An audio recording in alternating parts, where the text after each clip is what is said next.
Right, let's get going. Thank you everyone for joining. My name's Andrew Sale. I'm the Broadband Portfolio Manager here at Zen. I'm responsible for leading the broadband product team, and I'm joined today by Jodie McGovern.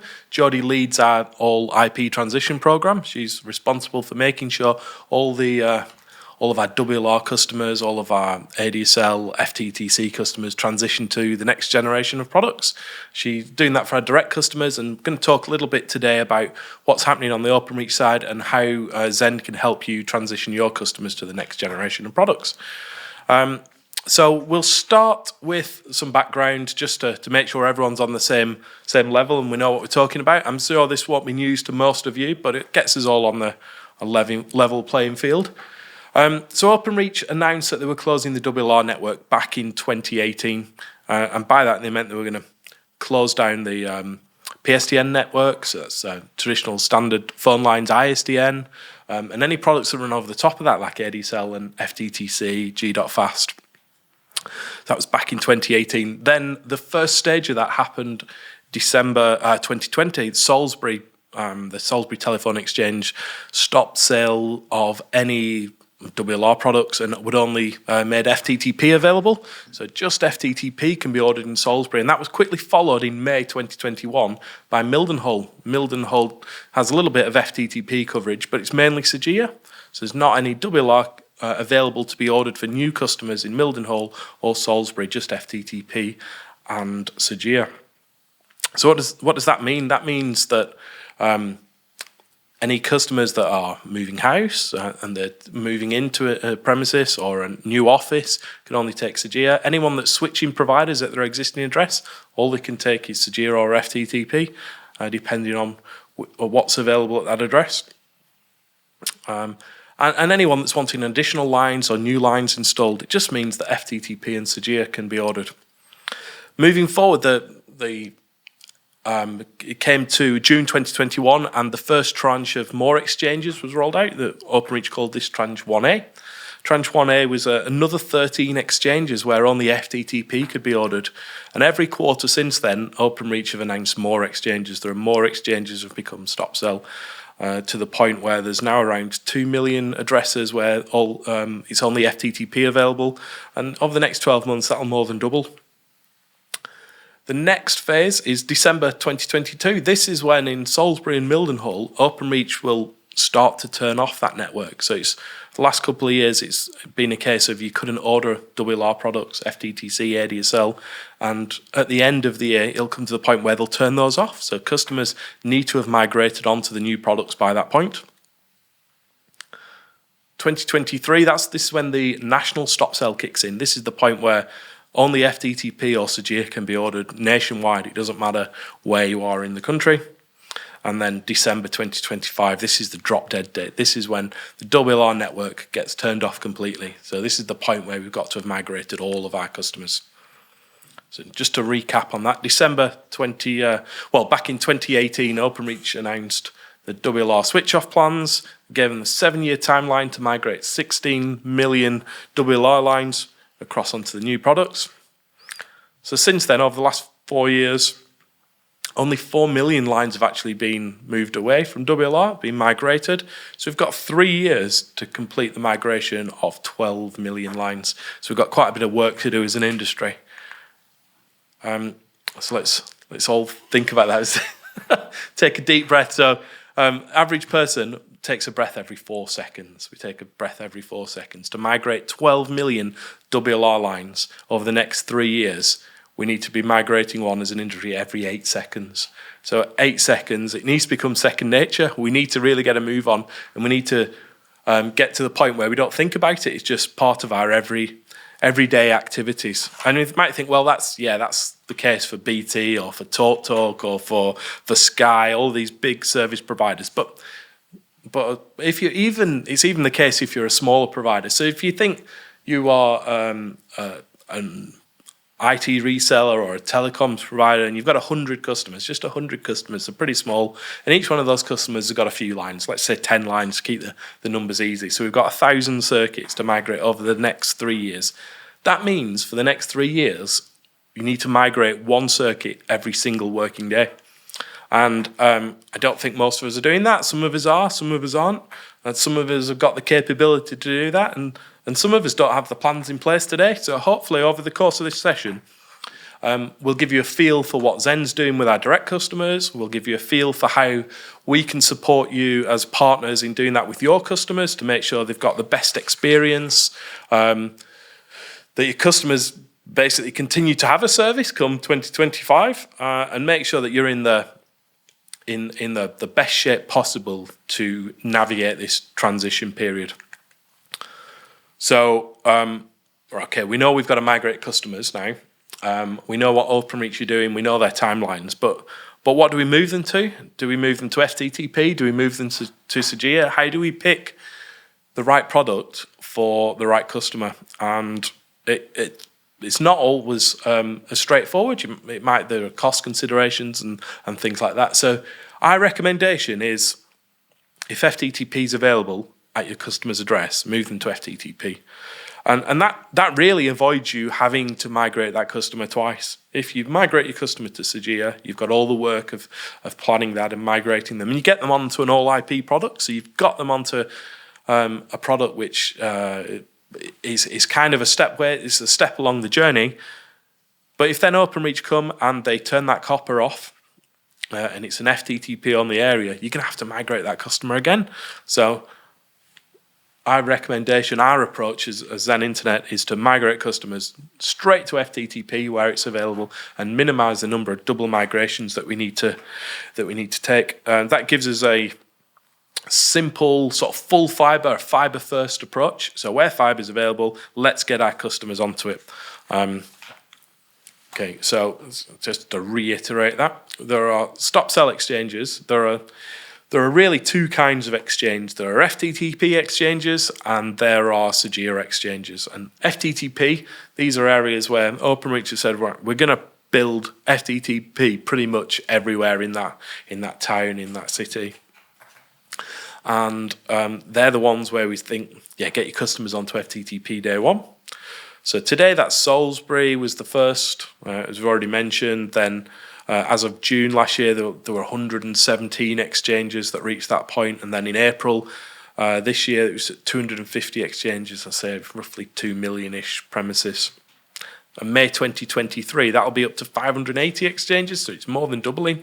And every quarter that Openreach have been announcing more exchanges that are going to be sort of their FTTP priority exchanges where by the end of by the time they switch off the network, only FTTP will be available. The Openreach won't be selling any other broadband products.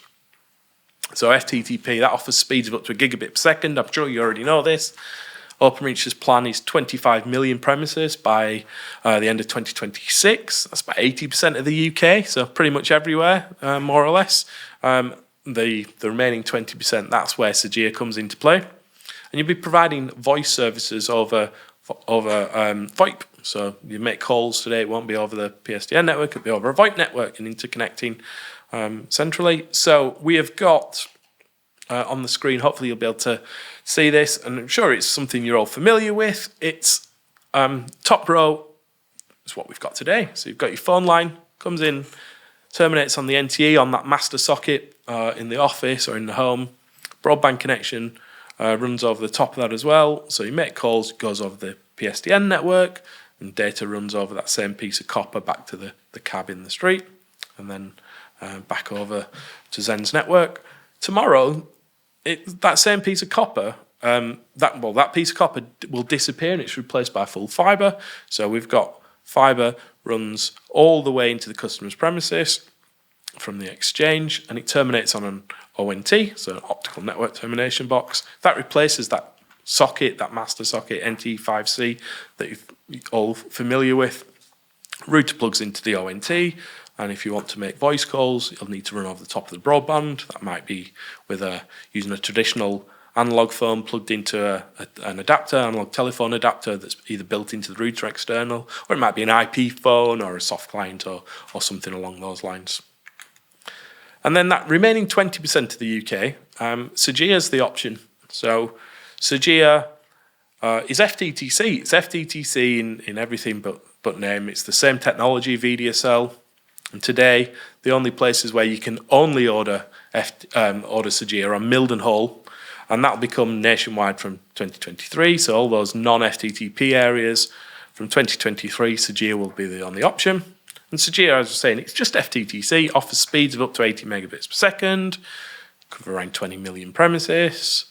From 2023, the others will be all be FTTP for the rest of the UK. And just like with FTTP, voice will need to be over the top. It'll be IP calls running over the top of the Sagia service. I'm sure that's not news to any of you, but it just basically to get everyone onto a level playing field before Jody gets into the migration plans. And as we were showing, it's exactly the same setup in the home. Instead of an ONT, we have the traditional NT5C. You just don't plug the telephone into the phone socket anymore. Plugs into the router or the ATA, or use an IP phone.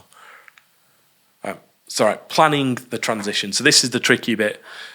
We all know there's FTTP out there. We all know there's Sagia. And we've seen that you, our partners, are ordering these products, and Sagia is our top selling product at the moment. But how do we migrate our customers? How do we get the customers to go from where they are today? They've got they're happy with their working FTTC service, their ADSL service, their WLR line, it all works, there's no problems, and they're getting by on a day-to-day basis. And I guess with FTTP, that transition might sell itself, more bandwidth, but if it comes to Sagia, perhaps the customer doesn't immediately see the benefits. And this is where we need to get a plan so that we can move our customers from A to B with the least amount of hassle, with the best experience, and to make sure that you maintain your revenue streams, you protect your customers and stop perhaps they've got their phone line with another provider, and that phone line provider will be wanting to have very similar conversations with your customers. They'll be wanting to switch them across to Sagia to protect their own revenues. So it's around getting in there first, making sure you've got a plan, making sure you reassure your customers. And I'll hand over to Jody now, and Jody will explain a little bit about what Zen's plans are, about how we managed it we're managing the process with our direct customers, how we can support you as a partner, and hopefully this will explain and answer a few of the questions. As we're going through this, we have got some, the Q&A section is open on the webinar, so feel free to use the Q&A to ask questions. We'll get through to those at the end of the session. We'll go through as many of those. If we don't get a chance to go through all of them, we will sort of answer them separately afterwards and let everyone know the questions. So without further ado, I'll pass across to Jody. Thanks, Andy. Okay, so lots of information there. What I wanted to begin with before I move on to the approach that we've taken with our direct customers in relation to our own migration programme is I just wanted to share some key insights from a white paper that we released last year, I believe it was. This white paper, which we've called Navigating the Great British Switch Off, this paper was put together, in essence, to determine an understanding of how businesses are preparing for the upcoming changes to the PSTN. And a few of the key findings that we took on board from that, and you can see there, hopefully, on the slide. So, to begin with, 72% of businesses have traditional telephony as the backbone of their communications. 76% of business leaders are aware of the stop sell, the nationwide stop sell that Andy spoke about in his section, which is taking place next year. However, what was identified with the businesses that we actually surveyed is there's a bit of a gap in how prepared different sized businesses are. So you can see that there towards the left of the screen, which illustrates the awareness levels of businesses. So to summarise, and we will share this white paper with you after this session. So I won't go into masses of detail because we'll let you read it and digest it. But in summary, we found that despite many businesses showing signs of being ready for these changes, there are others that appear less prepared for the new ways of working.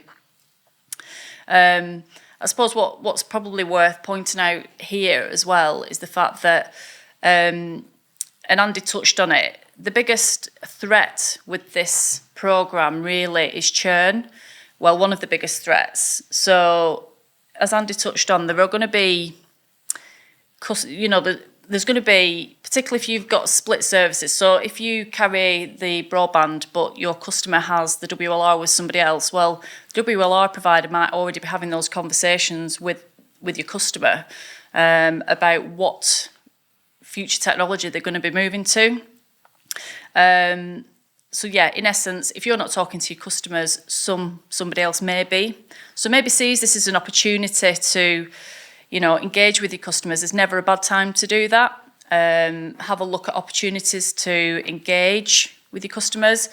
And you can also use it for your planning piece as well, which I'll come on to in a moment, because you can get a lot of insight from your customer about what their needs and their requirements are, which will help your planning process as well.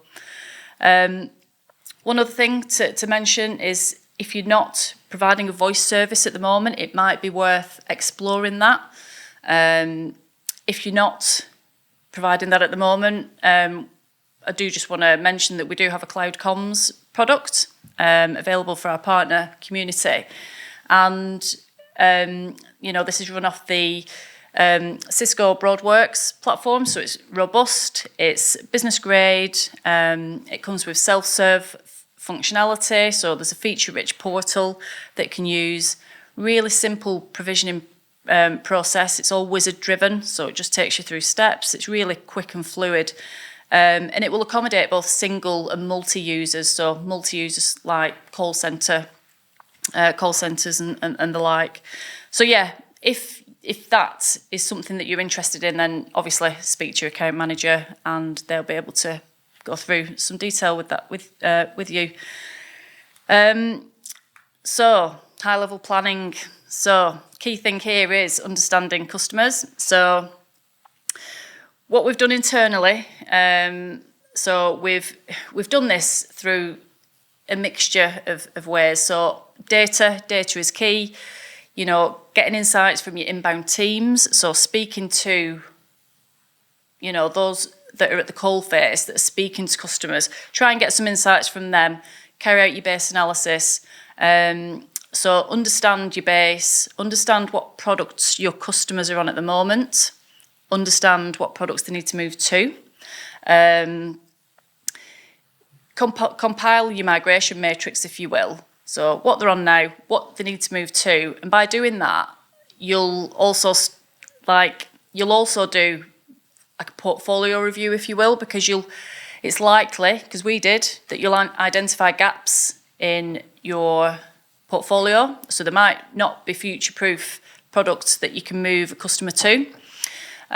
So that will help you understand what you need to do to make that happen and mitigate that. When you're also doing that, you might want to get an understanding of your cohorts as well. So obviously our cohorts will be very different to your cohorts. Potentially, you might want to split the cohorts out into customers that make calls versus customers that don't make calls. Customers that make calls that will be moving to an IP telephony, the call rates might be cheaper, so therefore there might be more of a commercial benefit and margin protection there to actually start off with those that do make calls.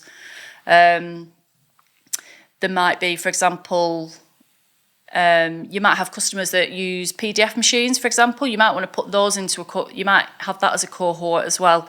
And that will help you with your approach and your execution. So from an approach point of view, so Andy touched on this during his section. So the key thing here is to try and encourage organic growth. That's probably going to be the most pain-free way of doing it. So a lot of this will be campaign-led. So use marketing material, communicate with your customers, use data that's available to you to understand, for example, where customers are in an FTTP area, so that we can reduce those hops, if you will. You don't want to, move to everybody to Sajir. If FTTP is available, move them to FTTP. And try and nurture that through campaign-led activity. There will come a time, potentially, where we will all need to do what we call a managed migration, where we will make that decision for the customer. And that's the bit that needs that really careful, considered planning, because there's things you need to take into account, such as not increasing the rental on the new product, on the products that they're going to migrate to. Lots of moving parts with that, which I won't go into masses of detail here. And then finally, once you've understood your approach, which I forgot to add, you can have those running concurrent, because that's what we plan to do. You'll then execute. So lots of careful forecasting, because as we know, there's a lot of time sensitivity with this.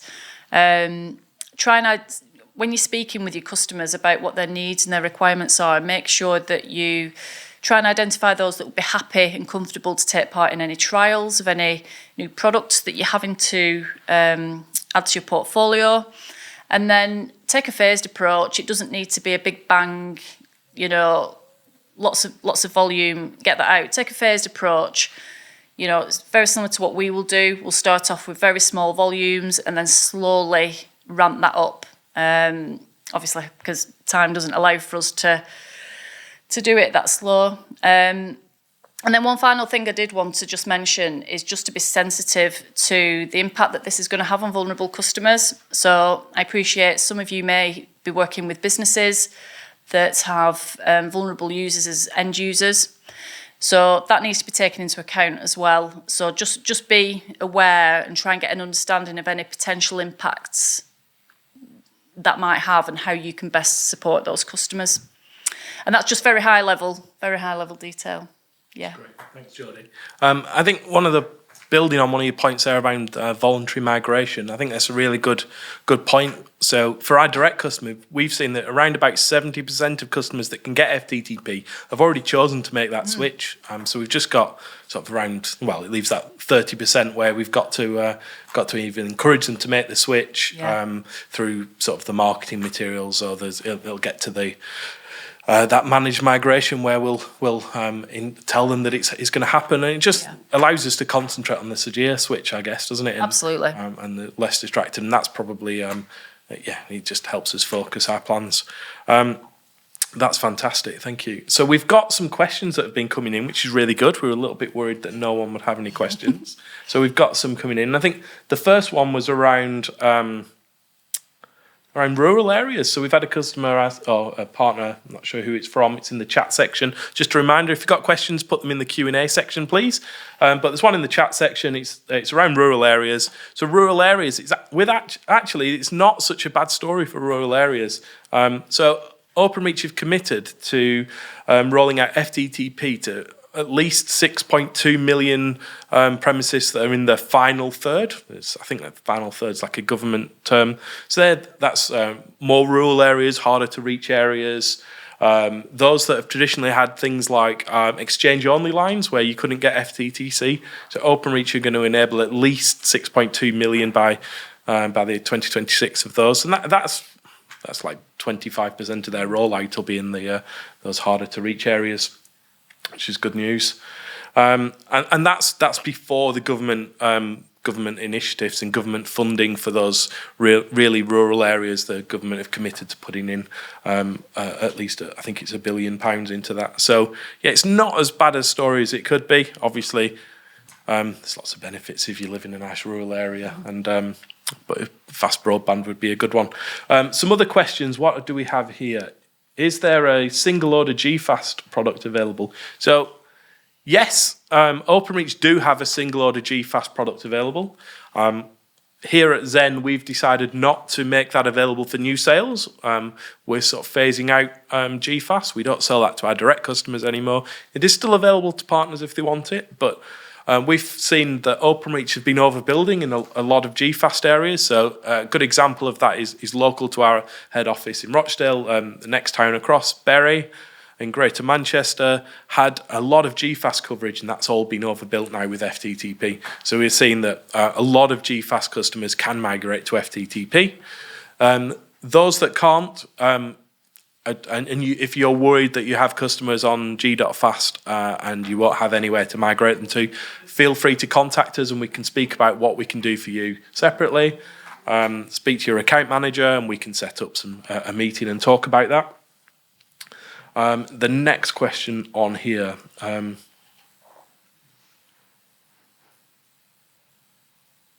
What is the timeline between FTTP being in an exchange and SAGIA being stopped? So pretty much every single exchange across the country, those parent exchanges where Openreach hand over fibre broadband to service providers like Zen, has got FTTP coverage now.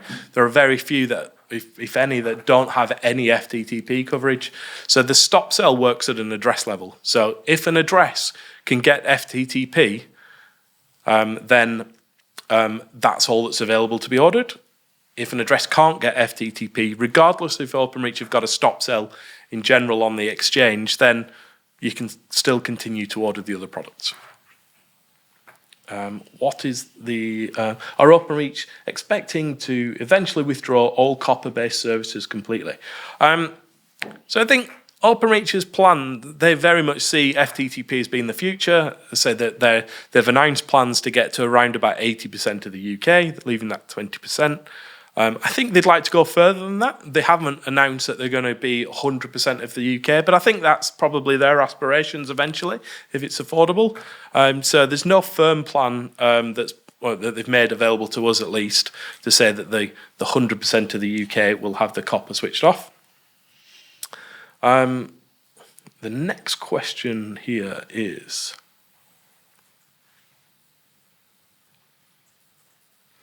so it's a customer asking about customers that don't have access to SAGIA or FTTP by the national switch off. So come September 2023, when the stop sell kicks in nationwide, what happens to customers that can't get SAGIA or FTTP? So really good question. And Zen's expectation is that'll be around about less than 5% of the UK and mainly in rural residential areas. So Openreach's plan is they have a package or a product that they call SOTAP, Single Order Transitional Access Product. It's basically a way for service providers to continue to offer ADSL in those remaining few premises. At the moment, Zen doesn't have any plans to launch a SOTAP product. We're looking at other technologies to fill in those gaps, so things like 4G and 5G, and we're investigating the route there. But yeah, SOTAP is Openreach's plans, and it'll just be for a very small minority of the UK. Is SAGIA available to dealer-type resellers now? So for those dealers that sell Zen's direct products on, to just deal Zen products, then we have a residential offering of SAGIA, which is available to order now. And this month we will offer a business variant of that, which will have more enhanced care levels and more business-type features bundled into it. So yeah, that is available for dealers. Now for the residential type basic internet access product is available, and a business higher grade version later this month. And that, there's a few more. Let me scroll down the screen. They're coming in thick and fast. This is a good one. This is one for you, Jodie. So Any thoughts on how to approach migrating line rental only customers? Could be a bonanza for you guys. Come on. What's the best way of doing that, Jodie, I think? So land rental only customers. We do have a batch of land rental only customers at the moment, and we're just going to move those to a pay-as-you-go digital voice product. So we've got that digital voice product already in the consumer base, but as I touched on in my slides, obviously we identified, with some of the process that we've gone through with some of the base migration planning, we identified some gaps. So we've just got a number of things in development at the moment to mitigate that and move those customers onto that as well. That's offering them an IP voice product running over the top of I guess for partners, there's the option to use a low bandwidth FTTP or SOGEA package. Yeah, correct. We've got a 0.5 meg Yeah. package that is available for much less than a standard FTTP service or SOGEA service. And then you just run a IP voice service over the top. Yeah. So it will be a change in the way they work, and a change of habits. And there, I guess, if you've got someone that's using line rental only, they might be often in a residential kind of situation. And it, from our analysis, indicated that tends to be for the perhaps more vulnerable type people. So there's things to think about there around how would you handle battery backup, or how do we make sure there's access to emergency services. So they're all things to think about, and they're things that if you want to talk to us about it, then speak to your account manager, and we can sort of explain in more detail about how we can support you on those more I guess not niche, but those specific type use scenarios where it's not your standard type use or typical type use.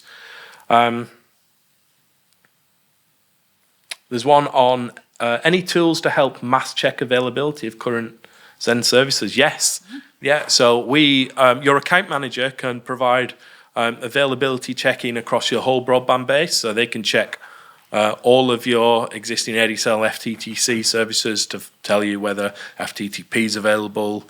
Rough rule of thumb, if a customer has FTTC, they can already get SOGEA, unless they're in an FTTP only area. So your account manager can support you on that. And we also have some tools available in the partner portal that will support you with that as well, and collateral to communicate with your customers around that availability.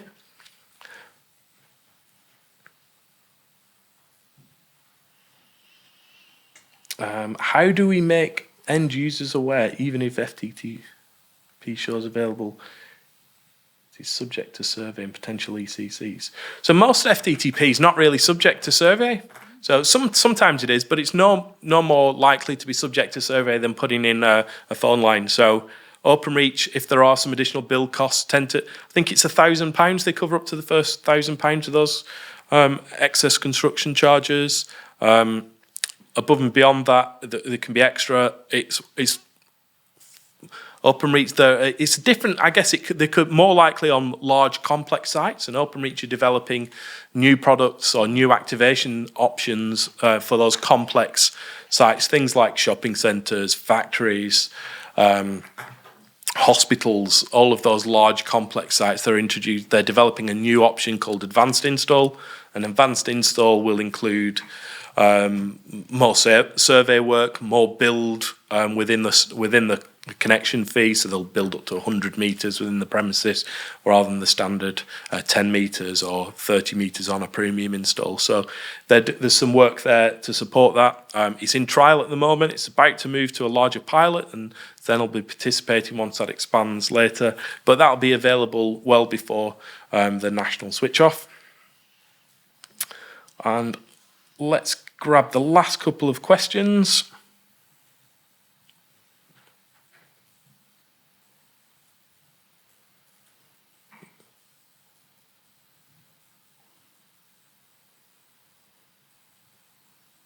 Will there be an ATA product for the Zen Digital Voice service, as none of our clients have Fritz boxes installed? So yeah, I guess this is one for Jodie. She'll be the expert on that. Do you want to take it away, Jodie? Yeah, I mean, it's funny because we were just talking about this earlier today, weren't we? Yeah. So it is something that we're actually exploring at the moment. So as part of the analysis, really conscious that some of the hardware that some of our existing customers already has is not IP voice capable. So ultimately, that's led us down the route of exploring viable ATAs. So that's something we are looking at the moment. I can't say that that we're definitely going to launch an ATA product, but it is something that we're exploring just to try and keep migration costs down, if you will. So yeah, watch this space. Fantastic. We've got one here. Can we get a list of exchanges that will be FTTP only? Yeah, we can provide you with that list. We can also provide you with Openreach rollout information, so we can give you address level details of where FTTP is available or where Openreach plan to make it available over the next 3 months or out to the next 15 months. Now that future stuff is aspirational. It's where Openreach plan to get to, and with any build infrastructure project, things have to change, but it gives you a really good indication of where it's likely to be in the future as well. So we can give you all of that information. Again, you speak to your account manager and they can make that available to you.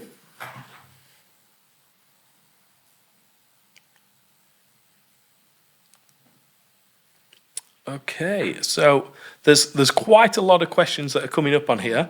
And I think we're going to run out of time to cover all of them. I think we might have time for just one more, maybe two, but we'll pick up one more. So let's have a look at what we've got at the bottom. Give some of these someone else a shot.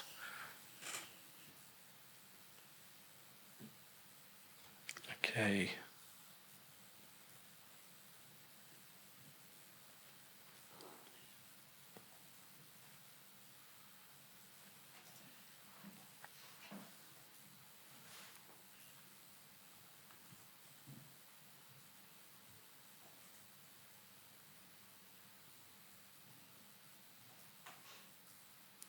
This is jumping all over the place with new questions coming all the time.